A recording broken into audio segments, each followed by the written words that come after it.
Good morning बच्चों। मैं Neha Srivastava, government jubilee inter college Gorakhpur से।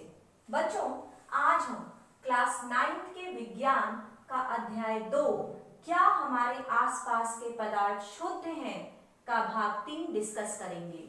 बच्चों, इसके दूसरे भाग में हमने निम्न बिंदुओं पर चर्चा की थी: विलयन तथा उसके अवयव के बारे में, संतृप्त विलयन, असंतृप्त विलयन के बारे में, तथा विलयन की सांद्रता क्या होती है यह भी आपको बताया गया था। आज के इस तीसरे भाग में हम विलयन, कोलॉइडल विलयन तथा निलंबन की चर्चा करेंगे।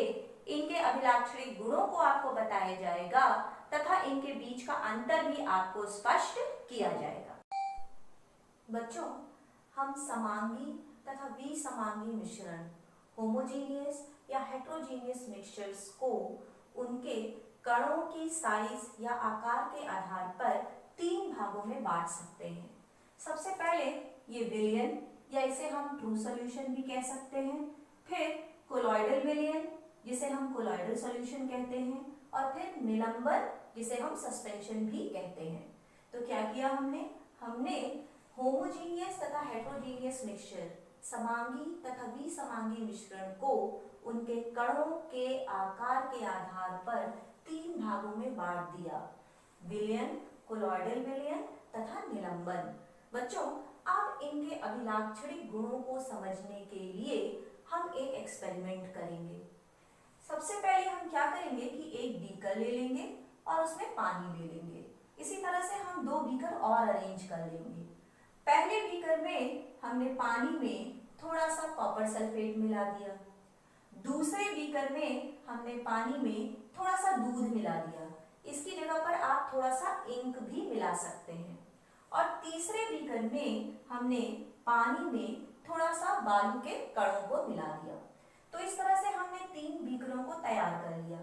पहला बीकर कॉपर सल्फेट और वाटर के साथ, दूसरा बीकर दूध और वाटर के साथ, और तीसरा बीकर बालू और वाटर के साथ।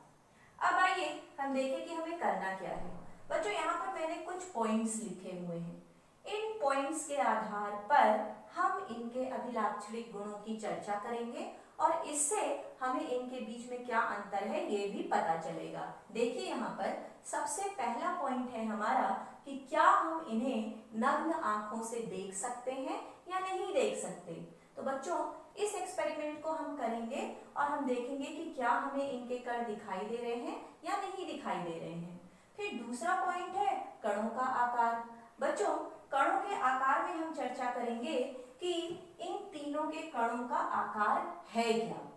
फिर हम देखेंगे प्रकाश की किरणों का फैलाव। इसके लिए हम क्या करेंगे कि इन तीनों बीकरों को अंधेरे में रख देंगे और उसके बाद एक टॉर्च की लाइट जलाएंगे।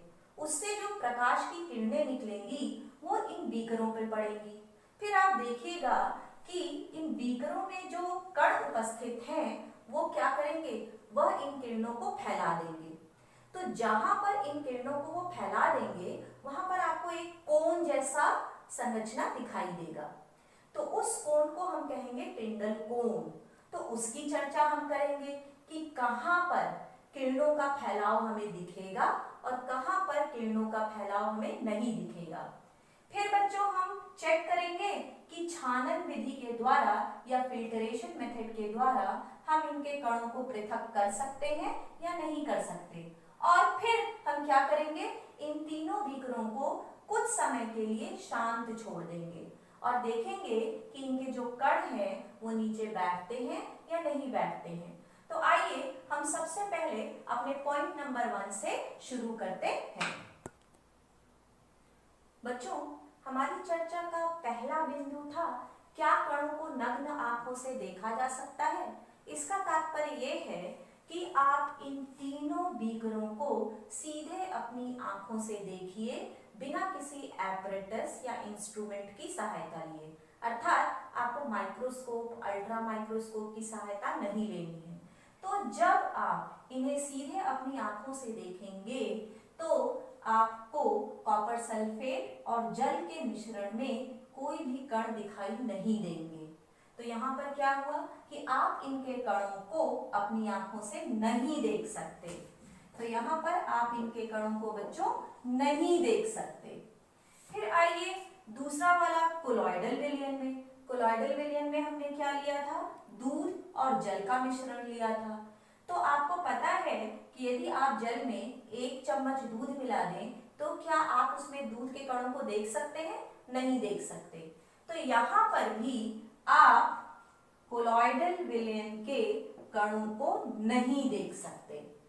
फिर आइए तीसरा, निलंबन या सस्पेंशन। इसमें बच्चों हमने जल में बालू के कण डाले थे और आपको पता है कि बालू के जो कण होंगे वो आपको बड़ी ही आसानी से दिख जाएंगे। तो यहाँ पर क्या हुआ, यहाँ पर आप बालू के कणों या निलंबन के कणों को देख सकते हैं। यहाँ पर हमने लिखा हाँ। तो क्या हुआ बच्चों, इस एक्सपेरिमेंट से हमने ये सिद्ध किया कि विलयन में उपस्थित कणों को हम अपनी आंखों से नहीं देख सकते, कोलॉइडल विलयन में उपस्थित कणों को भी हम अपनी आंखों से नहीं देख सकते, जबकि निलंबन या सस्पेंशन में उपस्थित कणों को हम अपनी आंखों से देख सकते हैं। बच्चों यहीं पर हम चर्चा करेंगे कि ये मिश्रण समांगी है अथवा विसमांगी। बच्चों सबसे पहले है विलयन। विलयन आप यदि इसे ध्यान से देखें तो सभी स्थानों पर इसका संगठन आपको एक समान दिखाई देगा। तो ये क्या है, ये विलयन जो होता है या ट्रू सॉल्यूशन, ये समांगी मिश्रण या होमोजीनियस होता है। ये क्या होता है, ये होमोजीनियस मिक्सचर होता है। फिर आइए कोलॉइडल विलयन पर। बच्चों कोलॉइडल विलयन के केस में ये दिखता तो समांगी है लेकिन ये होता समांगी नहीं है। ये क्या होता है, ये विसमांगी होता है। बच्चों ऐसा इसलिए होता है क्योंकि कोलॉइडल विलयन में जो उपस्थित कण होते हैं उनका आकार विलयन के कणों से थोड़ा बड़ा होता है। इसी कारण ये हमें आंखों से तो नहीं दिखाई देता और समांगी भी प्रतीत होता है, लेकिन एक्चुअली में ये होता क्या है, ये होता है विसमांगी या इसी को हम कहते हैं हेट्रोजीनियस। ये हेट्रोजीनियस या विसमांगी मिश्रण होता है। फिर आइए निलंबन। निलंबन के कण तो आपको नंगी आंखों से बड़ी ही आसानी से दिख गए थे और इसके एक स्थान का संगठन भी दूसरे स्थान से अलग होगा। किसी स्थान पर बालू के कण अधिक होंगे, किसी स्थान पर बालू के कण कम होंगे। तो ये किस तरह का मिश्रण हुआ, ये भी हो गया बच्चों विसमांगी मिश्रण या इसको भी हम कह सकते हैं हेट्रोजीनियस मिक्सचर। तो यहाँ पर हमने इस एक्सपेरिमेंट से क्या सिद्ध किया, इस एक्सपेरिमेंट से हमने ये सिद्ध किया कि हम विलयन के कणों को अपनी आंखों से नहीं देख सकते और यह एक प्रकार का समांगी मिश्रण होता है।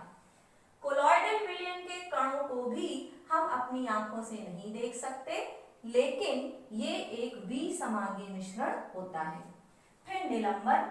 निलंबन के केस में हमने जाना कि इसके कणों को तो हम अपनी आंखों से देख सकते हैं लेकिन ये हेट्रोजीनियस अथवा विसमांगी मिश्रण होता है। आइए अब हम अपने चर्चा का दूसरा बिंदु शुरू करते हैं। बच्चों हमारा दूसरा पॉइंट था कणों का आकार, अर्थात अब हमें इनके अभिलाक्षणिक गुणों की चर्चा करनी है इनके कणों के आकार के आधार पर।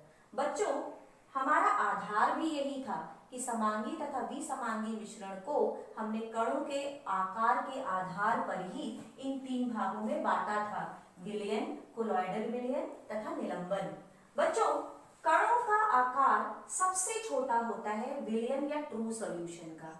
इनके कणों का आकार 1 नैनोमीटर से भी कम होता है। तो यहाँ पर इनके कणों का आकार 1 नैनोमीटर से भी कम होता है, जबकि कोलॉइडल विलयन के कणों का आकार 1 नैनोमीटर से अधिक होता है और 100 नैनोमीटर से कम होता है। और निलंबन के कणों का आकार बड़ा होता है, ये 100 नैनोमीटर से भी अधिक होता है। कणों का आकार सबसे छोटा होने के कारण ही हमें विलयन या ट्रू सॉल्यूशन के कण अपनी आंखों से दिखाई नहीं देते, जबकि कोलॉइडल विलयन के कण थोड़े तो बड़े होते हैं लेकिन इतने बड़े नहीं होते कि हम इन्हें अपनी आंखों से देख सकें। और निलंबन के कण 100 नैनोमीटर से भी अधिक होते हैं। यही कारण है कि इन्हें हम अपनी अपनी आंखों से देख भी सकते हैं। तो कणों के आकार के आधार पर आपने इन तीनों को समझा। आइए अब हम अपनी चर्चा का तीसरा बिंदु शुरू करते हैं। बच्चों, हमारी चर्चा का तीसरा बिंदु था प्रकाश की किरणों का फैलाव। यहाँ पर आप देख सकते हैं लिखा है टिंडल प्रभाव। ये क्या होता है और इसका नाम टिंडल प्रभाव ही या टिंडल इफेक्ट ही क्यों पड़ा? बच्चों, इसको जानने के लिए हम एक एक्सपेरिमेंट करेंगे। वहां पर हमने क्या किया है कि ये है हमारा विलयन, जिसमें हमने कॉपर सल्फेट और वाटर का मिक्सचर लिया है। यहाँ पर है हमारा कोलॉइडल विलयन, जहाँ पे हमने दूध और जल का मिक्सचर लिया है। यहाँ पर है हमारा निलंबन, जिसमें हमने बालू और जल का मिश्रण लिया है। इन तीनों को मान लीजिए कि हमने एक अंधेरे कमरे में रख दिया। ये एक अंधेरा कमरा मान लीजिए, और मान लीजिए इन तीनों को, ये है हमारा विलयन, ये है हमारा कोलॉइडल विलयन और ये है हमारा निलंबन, इन तीनों को हमने एक अंधेरे कमरे में रख दिया। अब आप क्या करिए, एक टॉर्च की लाइट जलाइए और उस टॉर्च की लाइट को इस तरह से जलाइए कि वो बीकर में उपस्थित मिश्रण से होके गुजरे। तो आप देखेंगे कि पहले वाले बीकर में प्रकाश की किरणों का फैलाव आपको नहीं दिखा। बच्चों, प्रकाश की किरणों का फैलाव होता कैसे है? प्रकाश की किरणों का फैलाव कणों के द्वारा होता है। प्रकाश की किरणें जब कणों से टकराती हैं तो वो फैल जाती हैं।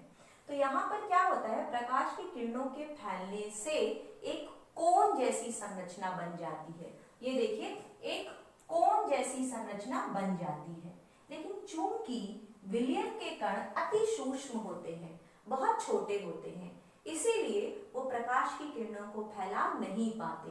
तो क्या होता है जब हम टॉर्च की लाइट जलाते हैं? बच्चों, जब आप टॉर्च की लाइट जलाइएगा तो इस बीकर में उपस्थित जो विलयन के कण हैं वो प्रकाश की किरणों को फैला नहीं पाएंगे, इसीलिए यहाँ पर ये कोन नहीं बनेगा।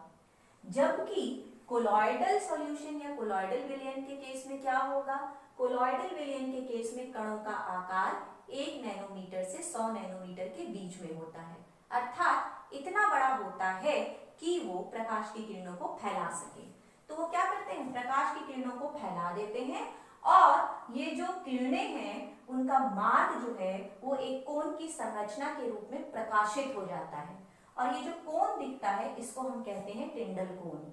बच्चों, सेम यही चीज कहाँ पर होती है? निलंबन के केस में भी होती है। निलंबन के केस में जो कणों का आकार होता है वो बहुत बड़ा होता है, 100 नैनोमीटर से भी बड़ा होता है। इसलिए यहाँ पर भी प्रकाश की किरणें बालू के कणों से टकराएंगी और बड़ी ही आसानी से फैल जाएंगी। तो क्या होगा, यहाँ पर भी किरणों के फैलने से ये कोन जैसी संरचना आपको स्पष्ट दिखाई देगी।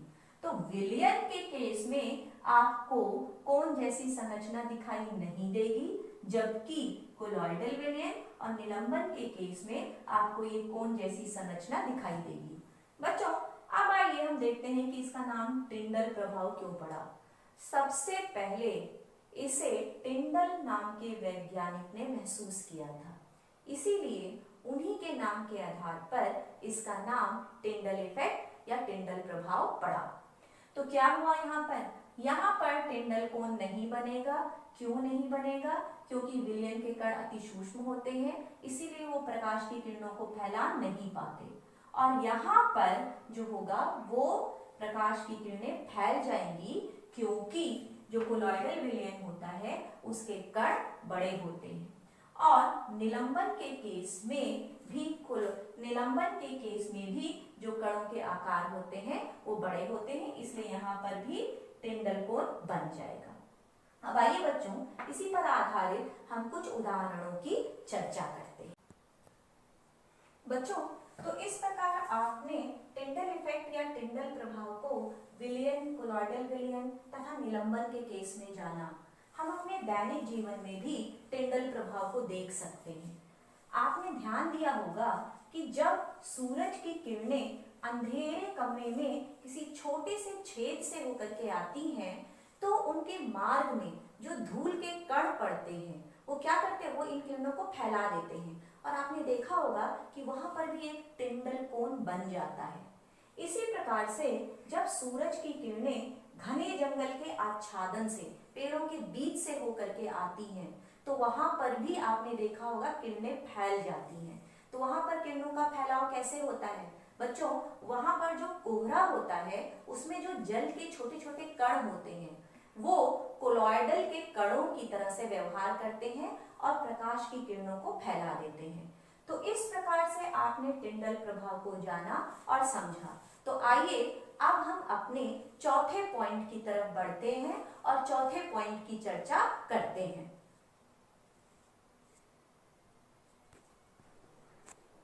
बच्चों, हमारा चौथा पॉइंट है छानन विधि या फिल्टरेशन मेथड। हम क्या करेंगे, हम इनको छान करके या फिल्टर करके देखेंगे कि किसके कणों को हम पृथक कर सकते हैं और किसके कणों को हम पृथक नहीं कर सकते। तो इसके लिए हम फिल्टर पेपर लेते हैं या पशु झिल्ली लेते हैं। पशु झिल्ली या एनिमल मेम्ब्रेन। बच्चों, फिल्टर पेपर में जो छिद्र होते हैं उसकी साइज या उसका आकार बड़ा होता है, जबकि ये जो एनिमल मेम्ब्रेन या पशु झिल्ली है इसके छिद्रों का आकार अति सूक्ष्म होता है। तो आप ध्यान रखिएगा कि फिल्टर पेपर और पशु झिल्ली में क्या अंतर है। फिल्टर पेपर की पोर साइज या छिद्रों का आकार बड़ा होता है और एनिमल मेम्ब्रेन की पोर साइज या छिद्रों का आकार छोटा होता है। तो सबसे पहले हम क्या करें, सबसे पहले हम विलयन को छान करके देखते हैं। तो जब आपको छान करके देखिएगा तो आपको चेक क्या करना है कि कोई अवशेष मिलेगा या नहीं मिलेगा। यहाँ पर अवशेष से तात्पर्य है कि आप उनके कणों को पृथक कर पाएंगे या नहीं कर पाएंगे। तो यहाँ पर अवशेष से तात्पर्य क्या हुआ कि कण जो है वो फिल्टर पेपर या पशु झिल्ली के ऊपर एकत्रित होंगे या नहीं होंगे। तो सबसे पहले जब आप विलयन को छानेंगे तो आप देखेंगे कि फिल्टर पेपर से भी वो पूरा अच्छी तरह से निकल जाएंगे, उसके कण भी और उसका जो लिक्विड पार्ट है वो भी, अर्थात कॉपर सल्फेट के कण भी निकल जाएंगे और जल भी निकल जाएगा। और पशु झिल्ली से भी उसके कण निकल जाएंगे। क्यों? क्योंकि विलयन के कण 1 नैनोमीटर से भी छोटे होते हैं। यहाँ पर हमने A को फिल्टर पेपर मान लिया है और B को पशु झिल्ली मान लिया है। तो हम देखेंगे कि अवशेष या कण हमें मिलेंगे या नहीं मिलेंगे। तो A पर भी हमें नहीं मिलेंगे और B पर भी हमें नहीं मिलेंगे। अर्थात A क्या चीज है यहाँ पे, फिल्टर पेपर। फिल्टर पेपर पर भी आपको विलयन के कण नहीं मिलेंगे और पशु झिल्ली पर भी बच्चों आपको विलयन के कण नहीं मिलेंगे। क्यों नहीं मिलेंगे? क्योंकि जो विलयन के कण होते हैं वो फिल्टर पेपर तथा पशु झिल्ली दोनों के छिद्रों से होकर के निकल जाते हैं, क्योंकि ये कण अति सूक्ष्म होते हैं। आइए हम चलते हैं कोलॉइडल विलयन पर। कोलॉइडल विलयन के कणों का आकार कितना होता है? 1 नैनोमीटर से अधिक और 100 नैनोमीटर से कम। तो बच्चों, ये कण फिल्टर पेपर से तो होकर गुजर जाते हैं, लेकिन एनिमल मेम्ब्रेन या पशु झिल्ली के ऊपर इकट्ठे हो जाते हैं। तो यहाँ पर हम क्या दिखा सकते हैं? यहाँ पर हमने दिखाया ए अर्थात फिल्टर पेपर पर हमें कोई अवशेष नहीं मिलेगा। क्यों? क्योंकि फिल्टर पेपर के जो छेद हैं वो बड़े हैं और कोलॉइडल विलयन के जो कण हैं वो उससे होकर निकल जाते हैं। और बी पर हमने क्या लिखा है? हाँ, बी अर्थात एनिमल मेम्ब्रेन के ऊपर हम कोलॉइडल विलयन के कणों को एकत्रित कर सकते हैं। क्यों कर सकते हैं? क्योंकि एनिमल मेम्ब्रेन जो होता है उसके जो छिद्र होते हैं बहुत छोटे होते हैं। तो कोलॉइडल के जो कण होंगे वो थोड़े बड़े होते हैं, 1 से 100 नैनोमीटर के बीच में होते हैं, तो उसके ऊपर वो एकत्रित हो जाएंगे। आइए अब हम निलंबन देखते हैं। निलंबन के केस में आपको बताया था कि इनके जो कण होते हैं वो सबसे बड़े होते हैं, अर्थात 100 नैनोमीटर से भी बड़े होते हैं। इसलिए आप इन्हें चाहे फिल्टर पेपर से छानिए या पशु झिल्ली या एनिमल मेम्ब्रेन से छानिए, दोनों पर ही इनके कण एकत्रित हो जाएंगे। तो इस प्रकार आपने देखा कि छानन विधि के द्वारा भी हम इन तीनों में अंतर को स्पष्ट कर सकते हैं। तो आइए बच्चों, अब हम अपने 5वें पॉइंट की तरफ बढ़ते हैं। बच्चों, हमारी चर्चा का 5वां पॉइंट है कि यदि इन तीनों बीकरों को कुछ समय के लिए हम शांत छोड़ दें तो क्या होगा। बच्चों, आप विलयन, कोलॉइडल विलयन तथा निलंबन के इन तीनों बीकरों को लेकर के एक स्थान पर रख दीजिए और उन्हें बिल्कुल भी डिस्टर्ब मत कीजिए। और कुछ समय के लिए एकदम शांत छोड़ दीजिए। कुछ समय के पश्चात आपको ये देखना होगा कि इन तीनों में से किसके कण बैठ जाएंगे और किसके कण नहीं बैठेंगे। तो बच्चों आप देखेंगे कि विलियन के कण नहीं बैठते हैं और आप ये भी देखेंगे कि कोलॉइडल विलियन के कण भी नहीं बैठते हैं। जबकि आप देखेंगे कि निलंबन के जो कण हैं, क्योंकि वो बालू के कण हैं, बहुत बड़े होते हैं, वो क्या होंगे, वो नीचे तली की तरफ बैठ जाएंगे। तो बच्चों चूंकि विलियन के कण नहीं बैठते हैं, जैसे थे वैसे ही रह जाते हैं, इसीलिए हम विलियन को स्थायी भी कहते हैं। ये स्टेबल होते हैं, स्थायी होते हैं। कोलॉइडल विलियन के कण भी कुछ समय के लिए शांत छोड़ देने पर नहीं बैठते हैं, जैसे थे वैसे ही रहते हैं, इसलिए कोलॉइडल विलियन भी क्या होते हैं, स्थायी या स्टेबल होते हैं। जबकि निलंबन के कण बैठ जाते हैं। और यदि आप इसमें चॉक पाउडर ले लें, हल्का होगा तो क्या हो जाएगा, ऊपर की तरफ उठ जाएगा। तो क्या होता है, बालू है, भारी है, नीचे की तरफ बैठ जाता है। तो निलंबन के कण नीचे की तरफ बैठ गए, इसलिए ये क्या होते हैं, अनस्टेबल होते हैं या अस्थायी होते हैं। तो बच्चों यहाँ पर आपने 5 बिंदुओं के आधार पर विलियन, कोलॉइडल विलियन तथा निलंबन के अभिलाक्षणिक गुणों को देखा और समझा, और बच्चों हमने उनमें अंतर को भी स्पष्ट किया है। हमने 5 पॉइंट्स डिस्कस किए थे। पहला पॉइंट हमारा क्या था कि हम इन्हें नग्न आंखों से देख सकते हैं या नहीं देख सकते हैं। तो आपने विलियन के केस में समझा था कि इनके कणों को हम आंखों से नहीं देख सकते, कोलॉइडल विलियन के कणों को भी हम आंखों से नहीं देख सकते, जबकि सस्पेंशन या निलंबन के कणों को हम अपनी आंखों से देख सकते हैं। उसके बाद दूसरा पॉइंट हमारा था कणों के आकार को लेकर के। बच्चों आपको पता है कि विलियन के कण 1 नैनोमीटर से भी कम होते हैं और ये यूनिफॉर्म कंपोजिशन या एक जैसा संगठन सभी स्थान पर दिखाते हैं, इसीलिए हम इन्हें होमोजीनियस भी कहते हैं, समांगी मिश्रण भी कहते हैं। अब इसके कणों पर आइए। इसके कणों का आकार 1 नैनोमीटर से अधिक और 100 नैनोमीटर से कम होता है। बच्चों कणों का आकार अधिक होने के कारण थोड़ा ही अंतर होता है, लेकिन कणों का आकार अधिक होता है। तो बच्चों इसके कण भी हमें दिखाई नहीं देते हैं और ये देखने में तो समांगी मिश्रण प्रतीत होता है, लेकिन होता ये क्या है, ये विसमांगी होता है। फिर निलंबन के केस में देखिए, निलंबन के कण 100 नैनोमीटर से भी अधिक होते हैं और ये विसमांगी होते हैं। फिर तीसरा पॉइंट हमारा था टिंडल इफेक्ट या टिंडल प्रभाव। इसके कण बहुत छोटे होते हैं, इसलिए प्रकाश की किरणों का फैलाव नहीं कर पाए थे। इसके कण बड़े थे, इसलिए उन्होंने टिंडल प्रभाव को दर्शाया। इसके भी कण बड़े थे, इसलिए इन्होंने भी टिंडल के प्रभाव को दर्शाया। लेकिन यहाँ पे आप एक बात का ध्यान रखिएगा, यदि इसके कण नीचे की तरफ बैठ जाएंगे तो प्रकाश के मार्ग में कोई भी कण उपस्थित नहीं होंगे और उनके किरणों का फैलाव रुक जाएगा, उनके किरणों का फैलाव नहीं होगा। लेकिन यदि आप फिर से उन्हें चला दें तो फिर क्या होगा, फिर ये जो कण हैं ये वितरित हो जाएंगे और फिर से प्रकाश की किरणों का फैलाव करने लग जाएंगे। तो यदि इसके कण बैठ जाएंगे तो ये टिंडल के प्रभाव को नहीं दर्शाएगा, और यदि इसके कण बैठे हुए नहीं रहेंगे तो ये टिंडल के प्रभाव को दर्शाएगा। उसके पश्चात हमने फिल्टरेशन मेथड या छानन विधि देखी थी। उसमें हमने देखा था कि फिल्टर पेपर और एनिमल मेम्ब्रेन से विलियन, कोलॉइडल विलियन और निलंबन में से कौन सा छन सकता है और कौन सा नहीं छन सकता। फिर हमने आखिरी पॉइंट जो डिस्कस किया था वो था कि यदि हम कुछ समय के लिए इन्हें शांत छोड़ दें तो क्या होता है। तो बच्चों आपने उसमें देखा था कि विलियन के कण नीचे की तरफ नहीं बैठते और इसीलिए ये स्थायी होते हैं। कोलॉइडल विलियन के कण भी नीचे की तरफ नहीं बैठते, इसलिए ये भी स्थायी होते हैं। जबकि निलंबन के कण नीचे की तरफ बैठ जाते हैं, इसलिए ये अस्थायी होते हैं। तो बच्चों आज के इस तीसरे वीडियो में आपने विलियन, कोलॉइडल विलियन तथा निलंबन के गुणों को जाना और इसके बीच में अंतर को समझा।